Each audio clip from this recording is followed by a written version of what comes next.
चल करके आया हूं। बंधुओं, आज हम जिनकी गोद में बैठे हैं वह मेरी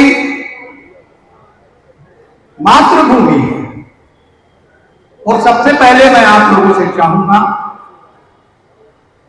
कि जिन लोगों के अंदर आत्मा तक के मेरी आवाज होती है उन सभी लोगों से आह्वान करूंगा, बोलिए भारत माता की, भारत माता की, भारत माता की। मित्रों, आज हमारे बीच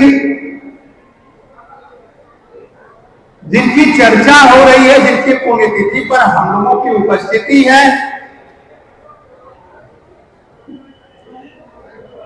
एक ऐसा अवसर था कि जब हम लोग कहते हुए आत्मा इतनी पीड़ा महसूस होती है कि आज हम उनकी श्रद्धांजलि सभा में हैं।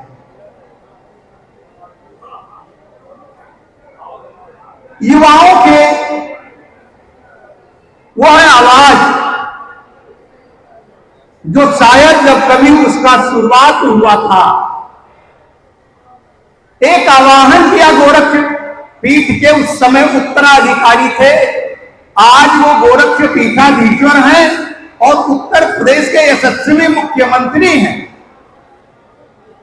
आवाहन किया था पूर्वी उत्तर प्रदेश समेत पूरे प्रदेश के नौजवानों का कि भारत नेपाल की सीमा से माओवाद, नक्सलवाद, धर्म परिवर्तन जैसी गतिविधियां और हिंदू उत्पीड़न जैसी गतिविधियां संचालित होती हैं। ये बॉर्डर के इलाकों में आज ये लफ्ज़ जैसी चर्चा जब होती है तो वो पर्दे के पीछे इतनी घटनाएं हुई थी कि जिसको हम लोग रोकते रोकते परेशान हो गए। और कुछ धार्मिक ऐसे आयोजन होते थे उन राज्य विरोधियों के, जो कि उत्तर प्रदेश के एक जनपद बहराइच में एक गाजी सलार मसूद नाम का एक व्यक्ति था जो आक्रांता था, अयोध्या को और पाटेश्वरी मंदिर को लूटने आया था। उनके नाम की चर्चा महापुरुषों के नाम पर होती थी।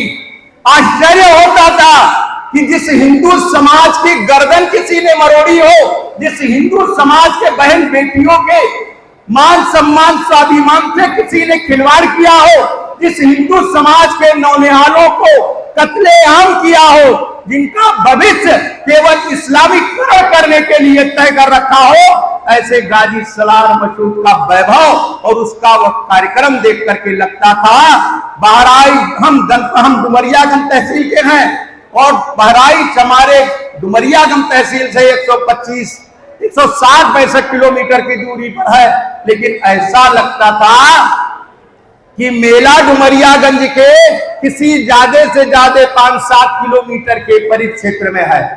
बंधुओं, एक परिस्थिति थी, हम लोग देखते थे हिंदू उत्पीड़न की घटना, देश में समाज विरोधी सरकारें थी, कभी उन पर उन लोगों ने कभी नजर नहीं दौड़ाया।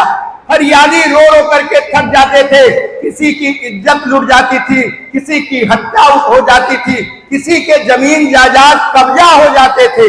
तब एक योजना बनी गुरु गोरक्षनाथ की तपोस्थली में, गोरक्ष पीठाधीश्वर परम पूज्य योगी आदित्यनाथ जी महाराज ने आवाहन किया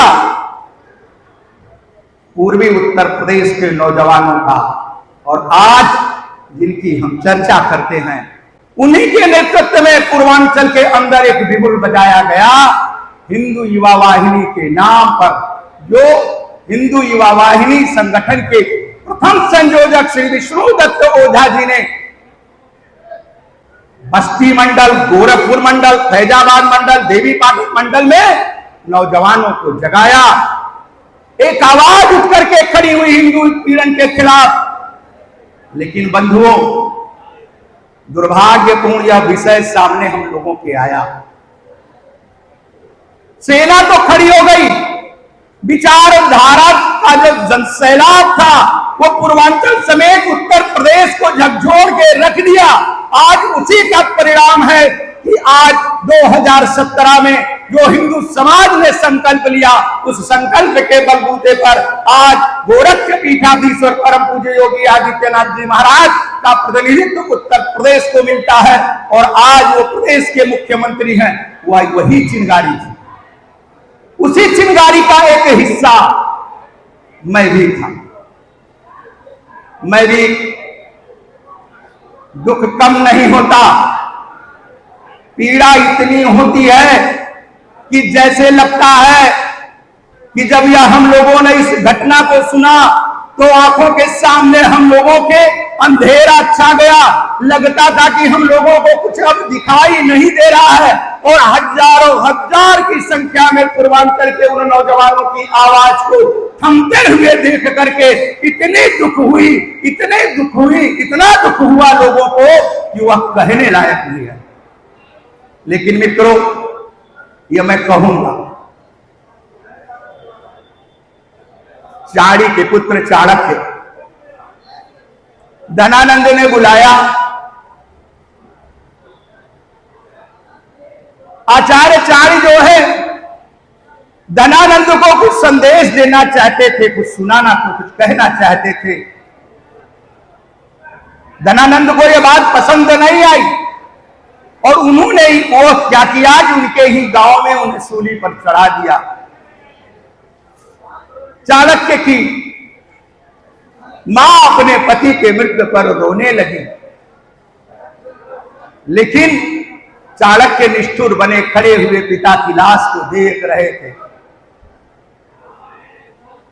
मां ने झकझोर करके कहा चाणक्य से कि बेटा, अरे तुम क्यों नहीं रोते हो? ये तुम्हारे पिता हैं, ये धरती छोड़कर चले गए, इनका सो देहांत हो गया, मेरा सिंदूर उजड़ गया है, तुम अनाथ हो गए हो, क्यों नहीं रोते? ये तुम्हारे पिता हैं, तुम अनाथ हो गए। कहा मां, ये पल आंसू बहाने के नहीं है। मेरे पिता मर गए, लेकिन मेरे पिता की विचारधारा आज भी जिंदी है। आज भी मेरे पिता की विचारधारा जिंदा है।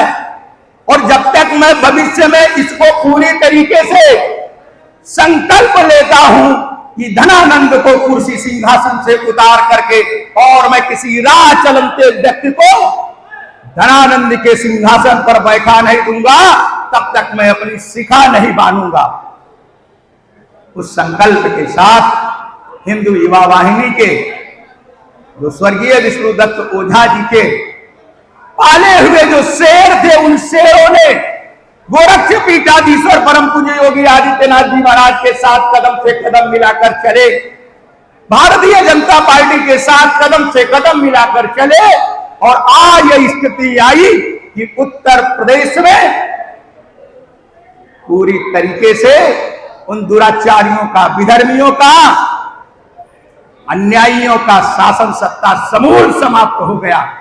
मैं ये कहूंगा मित्रों कि आज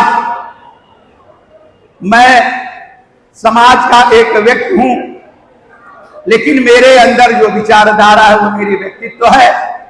और आज भी जहां तक हमारे बड़े भाई स्वर्गीय विष्णुदत्त ओझा जी की पहचान है, व्यक्ति नहीं लेकिन व्यक्तित्व आज भी जिंदा है। और यह निश्चित तौर पर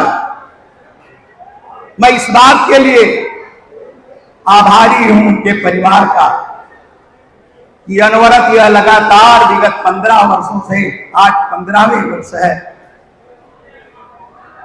आप लोग उनकी पुण्यतिथि मनाते हैं और हम लोगों को एक अवसर मिलता है उन्हें पूरी तरीके से मन से याद करने का। और परम पिता परमेश्वर से ये प्रार्थना करता हूं कि स्वर्गीय विष्णुदत्त ओझा जी के परिवार से ही फिर कोई दूसरा विष्णुदत्त ओझा जन्म लेगा और निश्चित ही तौर पर परिवार के मान सम्मान स्वाभिमान सहित परिवार के, समाज के उन सभी लोगों को जिनकी सहानुभूति विष्णुदत्त ओझा जी के परिवार की है, उनके परिवार की सभी मनोकामना को पूरी करेगा। और आज के अवसर पर मैं अपनी विनम्र श्रद्धांजलि पूज्य श्री विष्णुदत्त ओझा जी के चरणों में नमन करते हुए मैं उनको श्रद्धांजलि अर्पित करता हूं। आज के लिए इतना ही।